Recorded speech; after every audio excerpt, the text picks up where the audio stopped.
د افغانستان د پرمختګ بل مهم خبر د طالبانو د حکومت د قانون او پټرولیم وزارت د داوطلبۍ له لارې د افغانستان د موسین له حوزې د استخراج شوو میلیونونو ټنو اومه تیلو د پلورلو خبر ورکوي.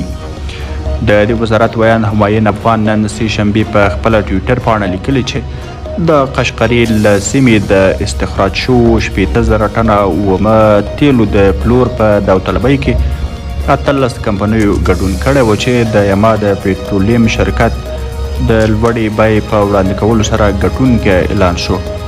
په دې اړه چې دغه تیل په څومره پیسو پلورل شوي څه نه دي ویل شوي، خو د ښاغلي افغان په خبره لومړنی قیمت یې شاوخوا 30 میلیونه ډالر ایښودل شوی و. د شمال د تیلو په دغه حوزه کې یوې چینایي کمپنۍ پانګونه کړې ده. د طالبانو حکومت د خپلې واکمنۍ په تیرو نږدې 3 کلونو کې هڅې تیزې کړې چې خپل کورني عواید کورنۍ او نړیوالو شرکتونو ته د افغانستان د یو شمېر قانونو د استخراج د قراردادونو د ګمرکونو او مالیې راټولولو له لارې زیات کړي. درنو لیدونکو که زموږ له چینل سره تازه شوي یاست له د چینل سبسکرایب کړئ. له ملتیا مو مننه. ښه وخت یې شوی.